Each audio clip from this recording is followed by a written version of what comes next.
Students, welcome to Medico Counsellor. आज की video आप सभी स्टूडेंट्स के लिए बहुत ही ज़्यादा इंपॉर्टेंट होने वाली है, क्योंकि यहाँ पे मैं एक ऑफिशियल नोटिस आप लोगों को दिखाने वाला हूँ जो कि रिलीज़ किया गया है, जिसमें आपको काउंसलिंग में कौन कौन से डॉक्यूमेंट्स की जो है वो यहाँ पे रिक्वायरमेंट होने वाली है, उन सभी की लिस्ट जो है वो यहाँ पे रिलीज़ कर दी गई है। अगर आपके पास ये डॉक्यूमेंट्स नहीं होंगे तो काउंसलिंग में आपको प्रॉब्लम फेस करनी पड़ेगी, इसीलिए आप ये सारे के सारे डॉक्यूमेंट्स तैयार कर के रखें। तो स्टूडेंट्स, मैं आपको यहाँ पे ऑफिशियली वेबसाइट का जो नोटिफिकेशन है वो ले आके दिखा देता हूँ। तो स्टूडेंट्स, वीडियो को आप लोग एंड तक ज़रूर देखिएगा। सो स्टूडेंट्स, बेसिकली जो नोटिफिकेशन यहाँ पर रिलीज़ किया गया है, ये नोटिफिकेशन आपका 14 ऑफ द जून को ही यहाँ पर रिलीज़ कर दिया गया था। और ये नोटिफिकेशन आपके गुजरात स्टेट के 85% स्टेट कोटा की जो काउंसलिंग होती है उसमें यूजी कोर्सेज के लिए, उसके द्वारा ये नोटिफिकेशन जो है वो यहाँ पे रिलीज़ किया गया था। आप इसको यहाँ पे देख सकते हैं। देखिए स्टूडेंट्स, यहाँ पे जो भी स्टेट से आप बिलोंग करते हैं, अगर आप गुजरात स्टेट की काउंसलिंग नहीं कराना चाहते, फिर भी ये वीडियो आप लोगों के लिए इंपॉर्टेंट है, क्योंकि मोस्टली डॉक्यूमेंट्स ऐसे होते हैं जो सेम ही होते हैं। आपको काउंसलिंग में स्टेट की जो आपकी काउंसलिंग होती है उसमें आपको ज़रूरत पड़ती ही पड़ती है। तो मैं हर एक स्टेट की जो मेडल जब यहाँ पे नोटिफिकेशन रिलीज़ किया जाएगा उसमें जो भी डॉक्यूमेंट्स की रिक्वायरमेंट होगी वो मैं आपको बताऊंगा, लेकिन इस पर्टिकुलर वीडियोस में आपको ऑफिशियली बता देता हूँ कि कौन कौन से डॉक्यूमेंट जो है वो स्टेट काउंसलिंग में जो है वो और ऑल इंडिया काउंसलिंग में जो है आपके लिए रिक्वायर्ड यहाँ पे होते हैं। मोस्ट ऑफ द स्टूडेंट्स को ये नोटिस मालूम होगा, लेकिन जिनको नहीं मालूम, आप इस वीडियो में कंप्लीट इन्फॉर्मेशन देख लीजिए। तो स्टूडेंट्स, यहाँ से जाके आप इस नोटिफिकेशन को डाउनलोड कर सकते हैं।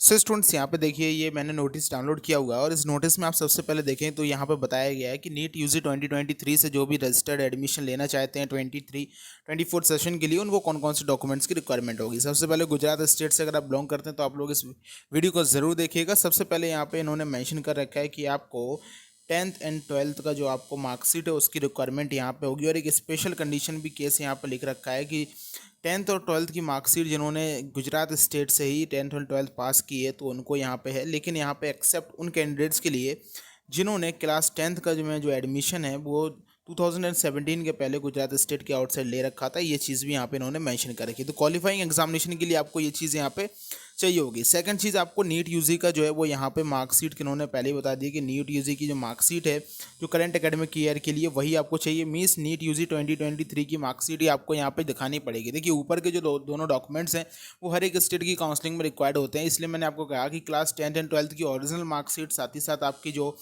नीट की जो मार्कशीट है, रिजल्ट कार्ड है, जिसको आप रिजल्ट स्कोर कार्ड बोलते हैं, वो चीज़ आपको इसकी ज़रूरत यहाँ पे पड़ेगी। साथ ही साथ अब मैं आपको यहाँ पे बता देता हूँ जो बर्थ प्लेस के जो आपका यहाँ पे सर्टिफिकेट है, जिसको यहाँ पे आप डोमिसाइल सर्टिफिकेट या birth proof of birth place के रूप में आप जिसको ले सकते हैं। तो यहाँ पे कुछ चीज़ों को यहाँ पे गुजरात स्टेट ने यहाँ पे मेंशन कर रखा है काउंसलिंग के लिए कि यहाँ पे आपको स्कूल लिविंग सर्टिफिकेट या फिर ट्रांसफ़र सर्टिफिकेट या फिर बर्थ सर्टिफिकेट या फिर इंडियन पासपोर्ट की जो है वो यहाँ पे ज़रूरत पड़ेगी। ये सारी की सारी में से कोई भी एक जो है वो आपके पास यहाँ पे होनी चाहिए। इन्होंने मेंशन कर रखा है कि एनी वन जो है वो आपके पास आनी चाहिए, जिसमें आप प्रूफ ऑफ बर्थ प्लेस जो है वो यहाँ पे दे सकते हैं। साथ ही साथ अगर आप प्रूफ ऑफ बर्थ डेट के बारे में बात करें कि जो आपका डेट ऑफ बर्थ है जिसको आप वैलिडिटी मानी जाती है, तो इसमें से आपको किसी भी एक यहाँ पे डॉक्यूमेंट्स की जो है वो यहाँ पे ज़रूरत पड़ सकती है, जिसमें क्लास 10th की मार्कशीट हो सकती है, या फिर स्कूल लिविंग सर्टिफिकेट हो सकता है, बर्थ सर्टिफिकेट हो सकता है, इंडियन पासपोर्ट हो सकता है, या फिर आपका टीसी हो सकता है। तो ये सारी की सारी आपको यहाँ पे बर्थ डेट के जो है वो रूप में यहाँ पे ज़रूरत पड़ सकती है। देखिए कई सारे स्टेट में मोस्टली अगर मैं आपसे कहूँ कि जो आपका डेट ऑफ बर्थ होती है उस डेट ऑफ बर्थ के लिए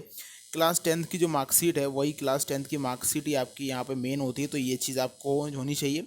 बर्थ प्लेस या फिर आपका डोमिसाइल यहाँ पे मैं बोल सकता हूँ, तो उसके लिए आपका अलग अलग स्टेट में अलग अलग डोमिसाइल सर्टिफिकेट्स होते हैं, जिसको आप यहाँ पे देख सकते हैं। देखिए अलग अलग स्टेट के अलग अलग डोमिसाइल सर्टिफिकेट्स होते हैं, आप उनको भी बनवा सकते हैं। देखिए डोमिसाइल का जो मेन चीज़ होती है वो डोमिसाइल की अगर आपको प्रूफ करना है तो आपने अगर क्लास 10 12th अगर वहीं से पास कर रखी तो अलग अलग स्टेट के अलग अलग डोमिसाइल के जो रूल्स एंड रेगुलेशंस हैं, अगर आपको अलग अलग स्टेट के डोमिसाइल्स के लिए रूल्स एंड रेगुलेशन की कंप्लीट इन्फॉर्मेशन चाहिए तो आप मुझसे कमेंट कीजिएगा, मैं उसके रिगार्डिंग एक वीडियो आपको ले आऊँगा। सबसे पहले नेक्स्ट है आपका यहाँ पे जो पॉइंट नंबर 5 है कि जो कैंडिडेट्स गुजरात के बाहर जो है यहाँ पे वॉर्न हुए हैं तो उनको यहाँ पे रिक्वायरमेंट पड़ेगी कि इशू अथॉरिटी जो एम्पावर्ड है उसका डोमिसाइल सर्टिफिकेट। देखिए वही बात यहाँ पे आ गई है कि आपको डोमिसाइल सर्टिफिकेट की यहाँ पे रिक्वायरमेंट पड़ेगी अगर आप गुजरात के बाहर जो है वो यहाँ पे बॉर्न हुए हैं। तो ये चीज़ यहाँ पे गवर्नमेंट ऑफ गुजरात की तरफ से आपको डोमिसाइल रिक्वायरमेंट है यहाँ पे होगी, डोमिसाइल सर्टिफिकेट की आपको जो है यहाँ पे रिक्वायरमेंट होगी। गुजरात स्टेट के स्टूडेंट्स के लिए स्पेशली ये डॉक्यूमेंट्स है, लेकिन अदर स्टेट्स में क्या क्या है वो मैं आपको यहाँ पे बेसिकली साथ में बताता जा रहा हूँ।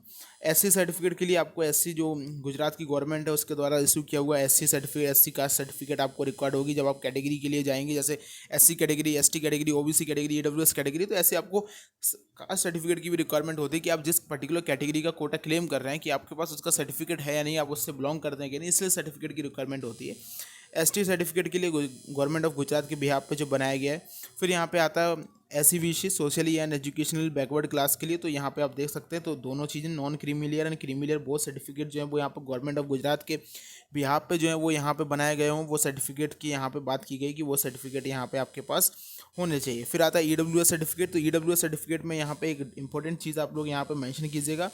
गुजरात स्टेट के लिए मैं आपको बता दूं कि जो कैंडिडेट्स EWS कैटेगरी से बिलोंग करते हैं, गुजरात गवर्नमेंट के बिहाफ पे जो सर्टिफिकेट उनके पास होना चाहिए वो भी 1/4/2021 के बाद का जो है वो सर्टिफिकेट यहाँ पे होना चाहिए। उसके पहले का सर्टिफिकेट होगा तो वो मान्य नहीं रहेगा, तो 1/4/2021 के बाद का सर्टिफिकेट आपका ही यहाँ पे मान्य होगा, तो वो सर्टिफिकेट आपके पास होना चाहिए। अब ये जो तीनों सर्टिफिकेट हैं, OBC certificate, SC certificate, ST certificate and EWS certificate, ये आपको हर एक स्टेट में रिक्वायर्ड होंगे। आप ऑल इंडिया कोटा की काउंसलिंग में जाएंगे तो भी आपके पास कैटेगरी सर्टिफिकेट होना चाहिए। अगर आप स्टेट की काउंसलिंग में जाएंगे, कुछ किसी भी स्टेट से आओ, आप गुजरात स्टेट से ना हो, किसी दूसरे स्टेट से हो, फिर भी आपको ये यहाँ पे सर्टिफिकेट की रिक्वायरमेंट होगी। PWD सर्टिफिकेट देखिए, PWD सर्टिफिकेट की भी आपको रिक्वायरमेंट यहाँ पे होगी। अब यहाँ पे देखिए चीज़ें अलग अलग हैं। यहाँ पे गवर्नमेंट ऑफ गुजरात है, जैसे सर्टिफिकेट जो आपको मिल रहे हैं, OBC certificate, SC certificate, ST certificate, यहाँ पे गवर्नमेंट ऑफ गुजरात के द्वारा इश्यू किया हुआ सर्टिफिकेट। मान लीजिए आप यूपी से बिलोंग करते हैं तो गवर्नमेंट ऑफ यूपी हुआ, अगर आप बिहार से बिलोंग करते हैं तो गवर्नमेंट ऑफ बिहार का जो सर्टिफिकेट है आपको यहाँ पे होना चाहिए। PWD सर्टिफिकेट देखिए, PWD सर्टिफिकेट कुछ लिमिटेड जो है वो लिस्ट यहाँ पे रिलीज़ की जाती है, जहाँ से ही अगर आप PWD सर्टिफिकेट बनाएंगे तो वही PWD सर्टिफिकेट आपका मान्य होगा। MCC की काउंसलिंग आएगी, उसमें भी लिस्ट होगी कि कहाँ से आपको PWD सर्टिफिकेट चाहिए, वो PWD सर्टिफिकेट वही सर्टिफिकेट जो है वो यहाँ पे मान्य होगा। अब यहाँ पे देखिए फिर आता है लोकल कैंडिडेट, जो अहमदाबाद के लोकल कैंडिडेट्स हैं, तो यहाँ पे लिखा है कि जो सर्टिफिकेट्स है लोकल कैंडिडेट्स का, वो यहाँ पे साफ साफ इन्होंने लिख रखा है कि कहाँ से इशू किया हुआ सर्टिफिकेट आपका मान्य होगा, और रिजल्ट के पब्लिकेशन के बाद ही सर्टिफिकेट जो है वो यहाँ पे इशू किया जाएगा। और यहाँ पे म्यूनसिपल मेडिकल कॉलेज अहमदाबाद के जो डीन है, वहाँ का जो सर्टिफिकेट है वही सर्टिफिकेट आपके लिए मान्य होगा। ये गुजरात के लिए, अलग अलग स्टेट में कुछ अलग अलग चीज़ें होती हैं जिसकी रिक्वायरमेंट नहीं होती, लेकिन गुजरात स्टेट में यहाँ पे दिया गया है, ये आपके पास यहाँ पे होना चाहिए। लोकल सूरत के लिए, तो सूरत के लिए बता रखा है अगर आप ओवरसीज सिटीजन यहाँ पे हैं इंडिया के, तो सेंट्रल गवर्नमेंट का जो कॉम्पिटेंट अथॉरिटी है उसके द्वारा जो OCI कार्ड इशू किया गया वो चीज़ आपके पास होनी चाहिए। फिर यहाँ पे जो है फिजिकल फिटनेस का सर्टिफिकेट है वो भी आपके पास यहाँ पे होना चाहिए, और इसका जो फॉर्म है वो आपको वेबसाइट पे मिल जाएगा।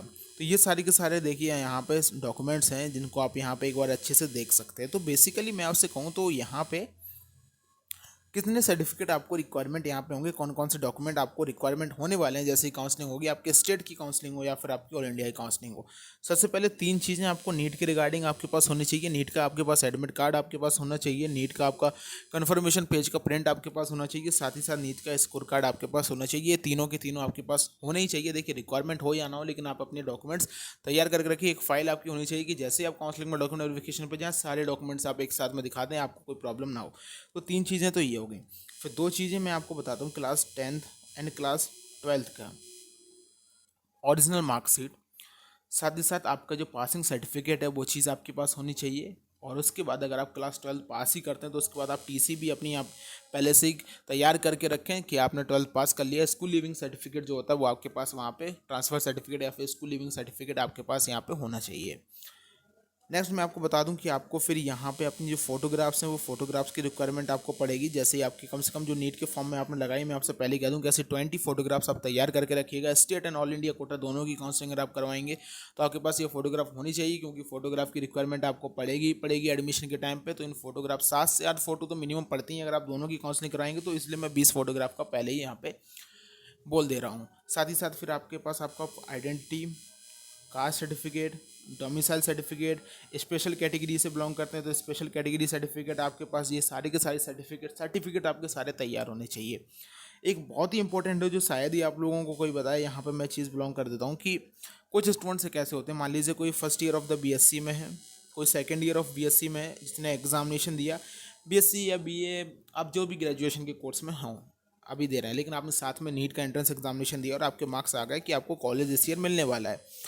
तो एक चीज़ आप पहले से तैयार रखिएगा, जैसे ही आपकी काउंसलिंग पूरी हो जाए, आपको अलॉटमेंट मिल जाए और आप चाहते हैं कि आपको अलॉटमेंट मिल चुका है, तो फिर आप अपने कॉलेज से भी NOC ले लें।